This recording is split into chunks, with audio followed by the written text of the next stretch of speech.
এই মুহূর্তে আমাদের নারায়ণগঞ্জে উনি বিগত 23 বছর যাবৎ গার্মেন্টস ট্রেডের সাথে জড়িত এবং আমরা গ্লোবাল কোম্পানি হচ্ছেন একজন নিবেদিত প্রাণ।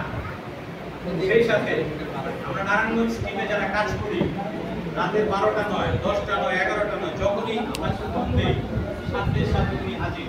কি বলেন? তাহলে এমন একজন লিডারের আমরা স্পিচ শুনবো তো? সময় খুবই কম, প্রোগ্রাম প্রায় শেষের দিকে।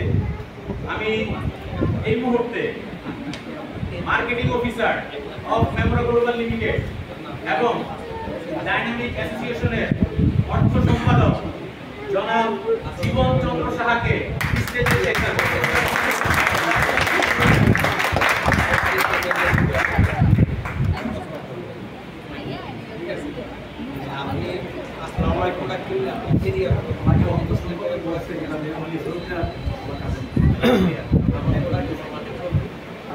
সবচেয়ে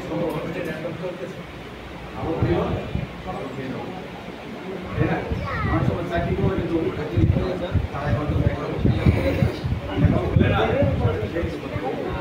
তারা মার্কেটিং করেন। যাই হোক, ওখানে যাবো না। আমি গার্মেন্টস সেক্টরের দীর্ঘ আজকে 3 বছর, কিন্তু রেজাল্ট কি আমরা ব্যস্ত কাজ জন্য আরেক ডে বাই ডে বড় হয়, আমরা ডে বাই ডে শুরু করি।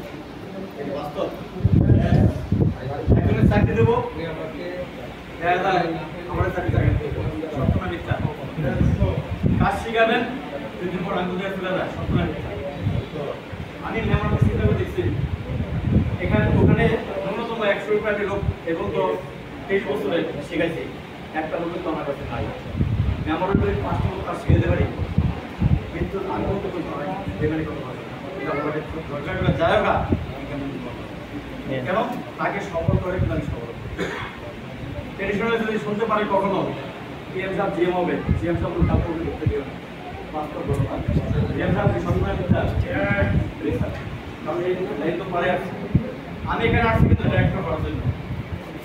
গার্মেন্টস সেক্টরে হেল্পার থেকে মালিক হওয়া যায় না, এখানে সরকার শুরু করেছি 0 লেভেল থেকে, কিন্তু এমন হয়েছে মার্কেটিং অফিসার হয়েছে আর মধ্যে কটা তারপরে মালিক হওয়া যাবে না। নাই যে আমি কেন এত যুদ্ধ করবো গার্মেন্টস সেক্টর, ওই মালিকের স্বপ্ন পূরণ করে দেবো। আমার স্বপ্ন পূরণ করতে কি আছে, কেউ আছে? আর আমরা কিন্তু স্বপ্ন নিয়ে গেছি গার্মেন্টস বাইক গার্মেন্টস মালিক বলে নাই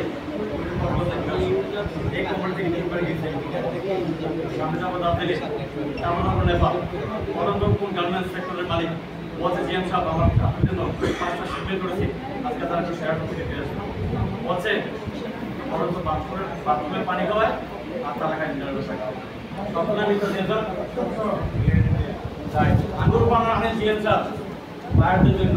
দেখেন একটা গার্মেন্টের মাঝে কোটি কোটি টাকা বিনিয়োগ করে 30,000 টাকা ধরে একজন কোয়ালিটি ম্যানেজার একজন জিএম সাহেব বেতন পায় 1.5 লাখ টাকা, ওই 30,000 স্যালারি দেবে কিন্তু লাগে তো কিছু বলার নেই। কারণ কি কোয়ালিটি কাজ করবে, তাই না? আমরা যে আর্থিক চেষ্টা করি এই নাগরিক শহরে এক সময় আমি কোনো দোকানে বসে বসে ব্যবসা করি, কারণ বুঝতে নেই নাম কি করি, 4 দোকানে বসে ব্যবসা করছি, 60,000 টাকা প্রতি মাসে। এখন ইনকাম না হলে কি আমার দেশে থেকে দেবো? আমি চাচ্ছি আমি যেমন পরিবর্তন আনতে হবো, সবাইকে পরিবর্তন করে পরিবর্তন হবে। কারণ তৈরি ভাই আমার বন্ধু মানুষ, তার হাত ধরে কিন্তু আজকে এই মতো মানুষ চিন্তা ডাক্তার ভাই জিএম বিধান স্যার, নাসির সাহেব পিনের মানে আপের স্যার একটু ম্যানেজ করেন।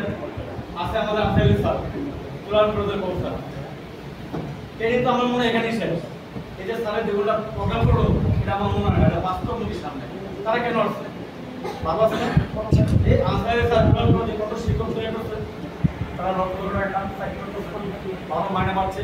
স্যারকে আজকে বলছে স্যার চলুন আমি তো লেকচারও পাইছি, ধরে আমরা দিলাম, তারপরে ধরুন আজকে বড় দিয়ে আসলাম বাসায়। আজকে স্যার এমন তো আসলে কার জন্য কাম পিছিয়ে ছুটি আমরা ফোন দিলে বলি স্যার আমার সময় নেই, সময় কার জন্য নেই, কিন্তু ভাবেন যে আমার জন্য আমি কি করব?